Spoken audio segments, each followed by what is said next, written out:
नमस्कार दोस्तों, मैं राजेंद्र चौधरी मोर स्टडीज जंक्शन में आपका स्वागत करता हूं। आज अपन बात करने वाले हैं कंप्यूटर के नंबर सिस्टम के बारे में। तो देखो बच्चों, कंप्यूटर नंबर सिस्टम क्या होता है और ये कंप्यूटर कैसे काम करता है। कंप्यूटर नंबर सिस्टम, देखो बच्चों, कंप्यूटर नंबर सिस्टम है वो कैसे कन्वर्जन करता है कंप्यूटर के अंतर्गत, वो अपन सीखेंगे। और ये किस तरीके से कंप्यूटर में काम करता है और किस तरीके से अपने को प्रोसेस करके देखता है। देखो सबसे पहले तो अपन ये देखते हैं कि जो भी अपन कंप्यूटर को इंस्ट्रक्शन देते हैं वो इंस्ट्रक्शन कंप्यूटर अपनी समझने वाली भाषा में या समझने वाली लैंग्वेज में कन्वर्ट करता है। उसके बाद उस पर प्रोसेस करता है और प्रोसेस करने के बाद अपने को अपने समझने लायक यानी यूजर के समझने के लायक उसमें कन्वर्ट करके अपने को वापस देता है। तो ये कन्वर्ट करने का तरीका है वो 4 तरीके से होता है। कौन कौन सा होता है उनका नाम देखो। सबसे पहला आता है डेसिबल। कौन सा आएगा बच्चों? डेसिमल। ये नाम याद रखने हैं आपको। दूसरा आता है आपके बाइनरी। कौन सा आता है? बाइनरी। और तीसरा आता है आपके ऑक्टल। और चौथा आता है हेक्साडेसिमल। कौन सा आता है? हेक्साडेसिमल। ये जो ऑक्टल है, बाइनरी है और डेसिमल है, इन चारों के आपको सबसे पहले तो क्या देखना है कि इनके आधार मान है, बेस जिसको अपन बोलते हैं, वो बेस सबसे पहले अपने को याद रहने ज़रूरी है। और किसका बेस कितना होता है वो चीज़ अपने को क्लियर करनी ज़रूरी है। तो देखो सबसे पहले ऊपर आता है आपके डेसिमल, जिसका आधार मान है या बेस होता है वो कितना होता है बच्चों? 10 होता है। दूसरा आता है बाइनरी। बाइनरी का आधार मान कितना होता है? 2। ऑक्टल का कितना होता है? 8। और हेक्साडेसिमल का कितना होता है? 16। ये चीज़ें आपको बहुत ज़्यादा ज़रूरी है याद रखना। जब तक आपके आधार मान याद नहीं होंगे तब तक आप इसको सोल्व नहीं कर पाओगे। एग्जामिनर आपको सीधा भी पूछ लेगा कि निम्नलिखित में से डेसिमल का आधार मान कौन सा है, ऑक्टल का आधार मान कौन सा है और हेक्साडेसिमल का कौन सा है। सीधा सा क्वेश्चन पूछ सकता है। तो आप यदि आपके जब तक ये चारों याद नहीं रहेंगे तब तक आप कंफ्यूज रहोगे। अब अपन आगे देखते हैं इसमें कि डेसिमल में 10 अपने यहाँ लिख तो दिया कि भाई डेसिमल का आधार मान कितना होता है? 10 होता है। तो इसमें 10 में कौन कौन सी संख्याएं आएंगी वो देखते हैं बच्चों। इसमें 0 से लेके और 9 तक आएंगी। कितनी आएंगी? 0 से लेके 9 तक। अब 1 से लेके 9 तक तो वैसे ही हुआ, कितनी संख्याएं हो गई? 9 हो गई। और एक क्या हो गया? 0 वाला। तो टोटल डिजिट कितने हुए, मतलब नंबर ऑफ डिजिट कितने हो गए? 10। इसलिए इसका आधार मान कितना हो गया? 10 हो गया। उसी तरीके से यदि अपन बाइनरी का देखें तो बाइनरी का बच्चों 0 और 1, कौन कौन से डिजिट होते हैं? 0 और 1। तो इसका टोटल संख्याएं कितनी हो गई डिजिट की? कितनी हो गई? 2। इसलिए अपन ने बाइनरी का आधार मान कितना ले लिया? 2 ले लिया। अब बात करते हैं ऑक्टल की। तो ऑक्टल में कितना दे रखा है अपन ने आधार मान? 8 दे रखा है। तो इसमें 0 से लेके 7 तक संख्याएं आएंगी।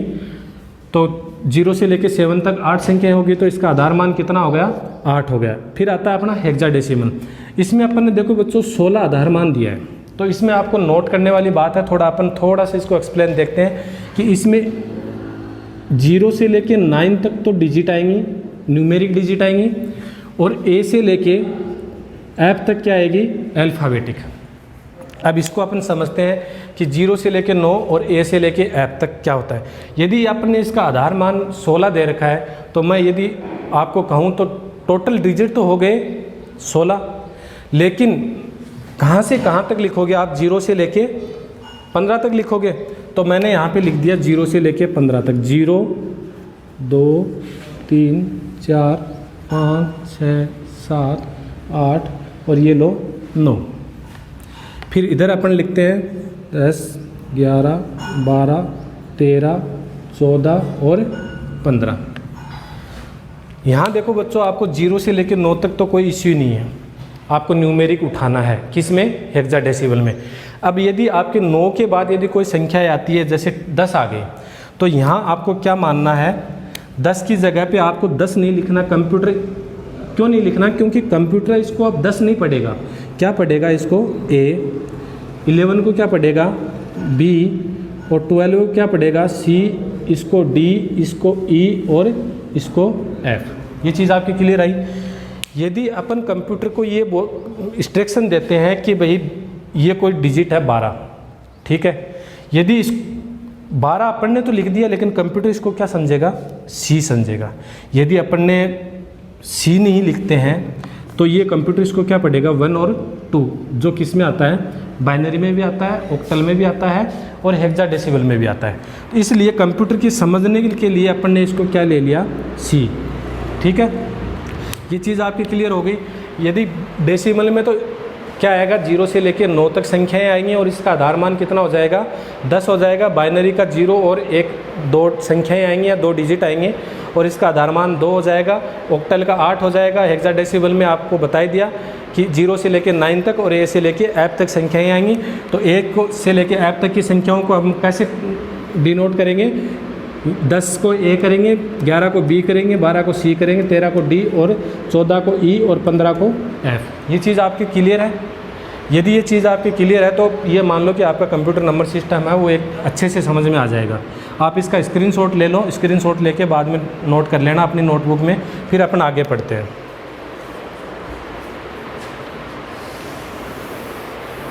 इसमें देखो अपन सबसे पहले डेसिमल को लेते हैं कि डेसिमल का एग्जाम्पल कैसे आता है और कैसे इसमें क्वेश्चन सोल्व होता है वो समझते हैं। अब आपको सीधा आधार मान भी पूछ लेगा, एग्जामिनर पूछ सकता है कि इसका आधार मान क्या होता है, तो आप यहाँ से उठा के कर देना, या आपको कोई संख्याएं दे देगा कि ये कौन सा नंबर सिस्टम है या कौन सी संख्या प्रणाली है, तो आप अच्छे से कर सकते हो। अब अपन डेसिमल उठाते हैं, डेसिमल की बात करते हैं। सबसे पहले किसकी बात करते हैं, डेसिमल की। देखो बच्चों, मैंने अभी आपको बताया था कि डेसिमल में 0 से लेकर 9 तक संख्याएं आएंगी और इसका आधार मान कितना होगा या बेस कितना होगा, यहाँ बेस लिख देता हूँ, इसका बेस होगा 10।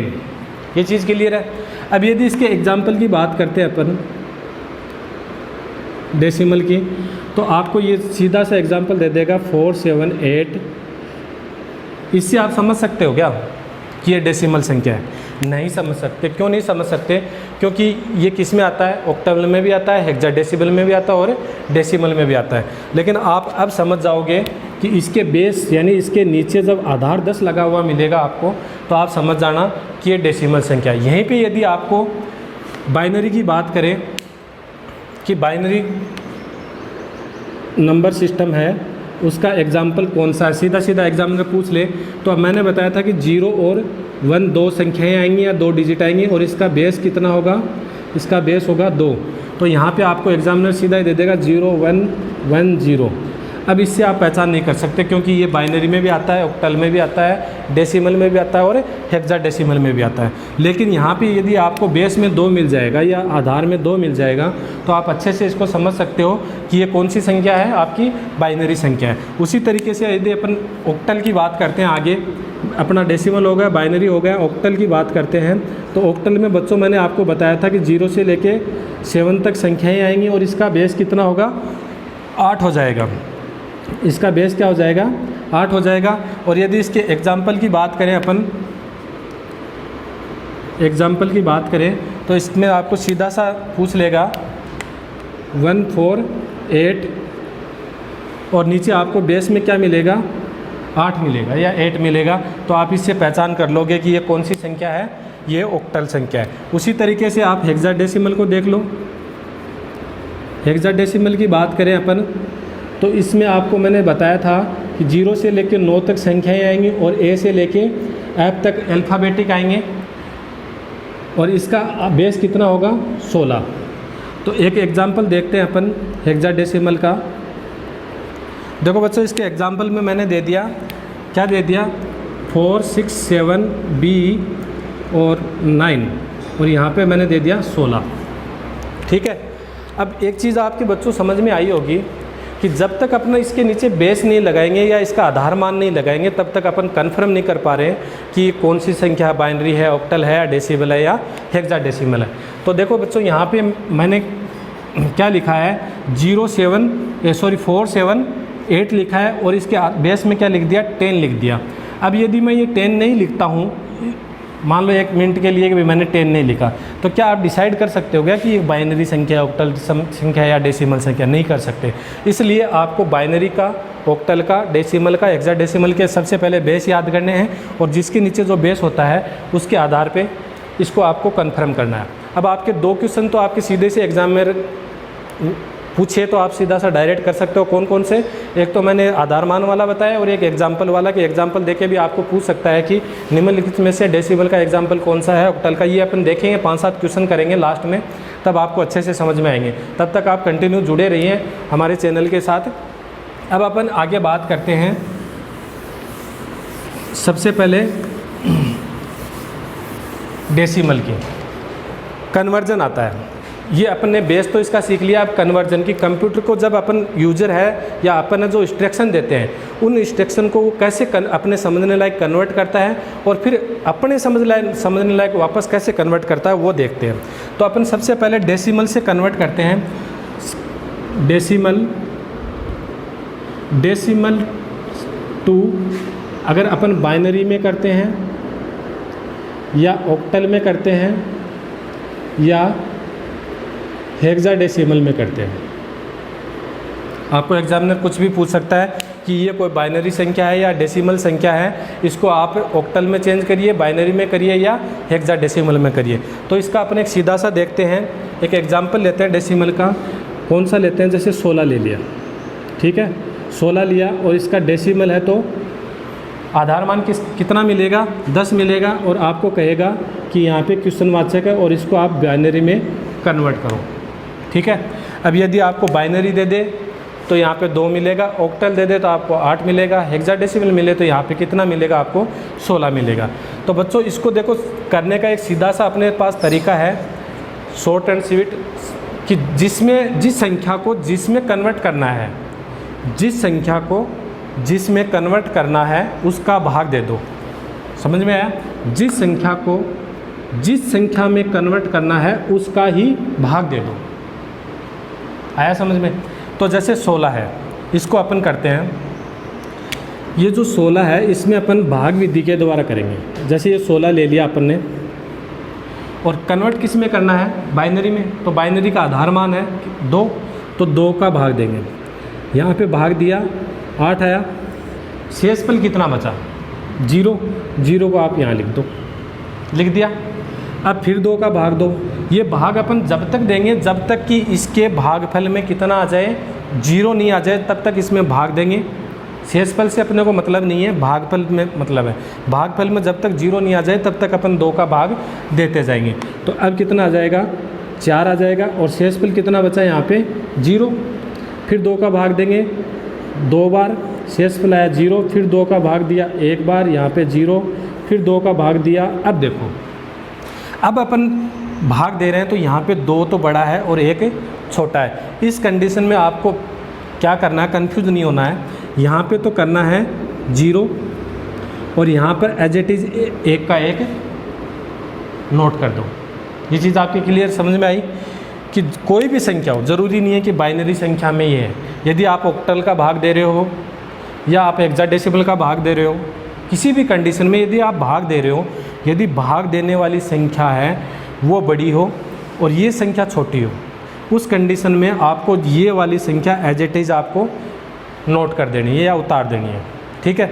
अब ये हो गया क्लियर, मतलब अपना क्या आ गया? 0 आ गया। 0 आ गया तो अब आपको यहाँ से एक चीज़ और देखनी है। क्या देखनी है? कि ये जो संख्याएँ आ रही हैं, काफ़ी बच्चे क्या करते हैं, एग्ज़ाम के अंदर कंफ्यूज हो जाते हैं। उस कंडीशन में 0 से लिखते हैं 0 0 0 0 और 1 ऐसे नोट कर देते हैं। नहीं, आपको नीचे से लेके ऊपर चलना है। कहाँ से लेके चलना है? नीचे से लेके ऊपर तक नोट करो। तो अपन ने नोट किया, सबसे पहले क्या आया? 1 आया, फिर क्या आया? 0 आया, फिर क्या आया? 0 आया, फिर भी 0 आया और फिर भी 0 आया। मतलब 1340, मतलब 140 आ गया। और फिर अपन यहाँ पे क्या कर देंगे? 2 आधार मान कर देंगे। समझ में आया आपके बच्चों? कोई दिक्कत है? चलो, अगर समझ में नहीं आया तो अपन एक बार अगली वाली इस संख्या को बाइनरी में करके देख लिया। अब इसको अपन किस में करके देखते हैं? ऑक्टल में करके देखते हैं, फिर हेक्साडेसिमल में करके देखते हैं। तब तक आपके अच्छे से समझ में आ जाएगा। चलो इसी संख्या को जैसे मैं ले रहा हूँ 16 को ही ले रहा हूँ, ये संख्या है 16, ठीक है। और अपने को कन्वर्ट किस में करना है, यहाँ पे लिख देता हूँ, जैसे 16 है, कोई डेसिमल संख्या है, उसको आपको कन्वर्ट करना है ऑक्टल में। आप कैसे समझोगे कि ऑक्टल में करना है, क्योंकि ये डेसिमल है, मतलब इसका आधार कितना है 10 है, और ये यहाँ पे 8 है, मतलब 8 से आप समझ जाओ कि 8 आधार मान किसका होता है, ऑक्टल का होता है। तो मतलब अपने को ऑक्टल में कन्वर्ट करना है। तो अपन ने क्या करेंगे, अब यहाँ पे 8 का भाग देंगे, इसमें किसका भाग देंगे, 8 का देंगे। तो 8 का इसमें भाग देंगे, कितना बार जाएगा, 2 बार जाएगा, और यहाँ पे क्या आ जाएगा, शेषफल में 0। फिर यहाँ पे दोबारा 8 का देंगे, क्या भाग जा रहा है क्या, भाग देने वाली संख्या क्या है, इससे बड़ी है, इससे बड़ी है, तो अपन क्या करेंगे, एज इट इज़ 2 का 2 यहाँ अपने नोट कर देंगे, और यहाँ पे अपने 0 कर देंगे। अभी थोड़ी देर पहले समझा था। और अपन अब यहाँ पे क्या करेंगे, यहाँ पे अपन इसको नीचे से ऊपर की तरफ लिख देंगे। तो लिखेंगे तो क्या आएगा, यहाँ पे मैंने लिख दिया, सबसे पहले लिखा 2, फिर लिखा 0, और ये एज इट इज़ ऑक्टल का ऑक्टल है। अब अपन इसको चेक करना चाहें तो चेक कैसे करोगे, चेक भी कर सकते हो कि ऑक्टल में कहाँ से तक संख्याएँ आती हैं, 0 से लेके 7 तक। तो क्या ये संख्याएँ 0 से लेके 7 के बीच में है क्या, ये चीज़ भी आप कंफर्म कर सकते हो। तो बिल्कुल भाई, इनके देखें कि डेसिमल से अपने हेक्साडेसिमल में कैसे कन्वर्ट करते हैं। तो देखो बच्चों, यहाँ पे यदि कोई संख्या ले ली अपन ने 32 और 16, और ये कौन सी संख्या है आपकी, डेसिमल, और इसको कन्वर्ट किस में करना आपको, हेक्साडेसिमल में। तो इसको आप हेक्साडेसिमल में कैसे कन्वर्ट करोगे, तो वो सीधा वही तरीका है कि 32 16 में किसका भाग दे दोगे, 16 का। किसका भाग दोगे, 16 का भाग दोगे तो 2 बार, और ये 16 एकम 16, शेषफल कितना बचा आपके, 0 बचा। और यहाँ पे अब 16 का भाग देंगे इसमें, तो 16 एकम 16, और बच शेषफल कितना बच गया, 5 बच गया। और फिर इधर अपन भाग देंगे दोबारा 16 का, तो भाग जाएगा क्या, भाग नहीं जाएगा, तो अपन क्या कर देंगे, क्रॉस कर देंगे, और यहाँ पे कितना आ जाएगा, 1 आ जाएगा। अब अपन इसको क्या करेंगे, इसको नीचे से लेके ऊपर तक नोट कर लेंगे। तो 1 5 और 0, 1 5 और 0, और ये आपके 16, ये आपका आंसर आ जाएगा। इसी तरीके से आपको एग्जामिनर सीधा सा पूछ ले कि डेसिमल से बाइनरी, ऑक्टल और हेक्साडेसिमल में कैसे कन्वर्ट करते हैं, तो आप अच्छे से इसको कर लोगे। अब अपन बात करते हैं आगे। इसमें देखो 2 तरीके के, मैंने सीधा आपको बता दिया कि कैसे कन्वर्ट करता है। इसमें आप एग्जामिनर आपको सीधा कंफ्यूज करने के लिए एक तरीका और दे सकता है, 1 0 1 2 ये संख्या है, इधर पॉइंट लगाया, और फिर ये इधर 1 0 1 कर दिया, ये कर दिया। अब आपको सीधा सा एग्जामिनर पूछ लेगा कि निम्नलिखित में से उदाहरण किसका है, बाइनरी का है, डेसिमल का है, ऑक्टल का है। तो आप सीधा कह दोगे कि आधार मान 2 है, तो ये बाइनरी है। लेकिन इसको अपन थोड़ा समझ लेते हैं कि यहाँ पे पॉइंट लगाने से क्या काफ़ी बच्चे कंफ्यूज हो जाते हैं। तो ये चीज़ भी मैं समझा देता हूँ कि नंबर सिस्टम में जो ये पहले पॉइंट के जो पहले वाली संख्या है, पॉइंट के जो ये पहले वाली संख्या है, ये तो कौन सी संख्या है बोलते हैं, इसको इंटीजर पार्ट बोलते हैं। क्या बोलते हैं, इंटीजर पार्ट। कौन सा पार्ट है, इंटीजर पार्ट। ये पॉइंट है, इसको अपन क्या बोलेंगे, बाइनरी पॉइंट, बाइनरी पॉइंट। ये चीज़ क्लियर होगी। और जो पॉइंट के बाद वाली संख्याएं हैं, कौन सी, पॉइंट के बाद वाली संख्या, इसको क्या बोलते हैं, इसको बोलते हैं फ्रैक्शनल पार्ट या फैक्टोरियल पार्ट। तो आप ऊपर वाले को रेट देना, ये याद कर लेना कि ये कौन सा पार्ट है, फैक्टोरियल पार्ट, क्योंकि ये आपके कंफ्यूज हो जाओगे, 2 नाम लिख देंगे। तो यही संख्या यदि यहाँ पे मैं कर दूं कि डेसिमल का उदाहरण ले लूँ कोई, 0.87 और 10। यहाँ पे देखो अंतर सिर्फ आपको इतना है कि यहाँ पे ये जो पॉइंट है, इसको अपन क्या कह देंगे, इसको बोल देंगे डेसिमल पॉइंट। क्या बोलेंगे बच्चों, डेसिमल पॉइंट, और सेम वो का वही है इंटीजर पार्ट और फैक्टोरियल पार्ट। ये चीज़ क्लियर हो गई। उसी तरीके से यदि आपको ऑक्टल में पूछ ले तो ये तो ऑक्टल पॉइंट हो जाएगा, और हेक्साडेसिमल में क्या हो जाएगा, हेक्साडेसिमल पॉइंट हो जाएगा। सिर्फ पॉइंट के ये बाइनरी पॉइंट हो गया, इसमें डेसिमल पॉइंट हो जाएगा, ऑक्टल में ऑक्टल पॉइंट हो जाएगा। लेकिन ये जो इसको तो अपन इंटीजर पार्ट बोलते हैं और इसको फैक्टोरियल पार्ट बोलते हैं। अब अभी तक अपन ने क्या किया है, इंटीजर पार्ट को सोल्व करना सीखा है, फैक्टोरियल पार्ट को सोल्व करना नहीं सीखा। वो अपन नेक्स्ट क्लास में मैं आपको समझाऊंगा कि फैक्टोरियल पार्ट को कैसे करते हैं, और इंटीजर पार्ट को अभी समझा ही दिया। तब तक आप स्वस्थ रहिए, खुश रहिए। धन्यवाद, थैंक यू।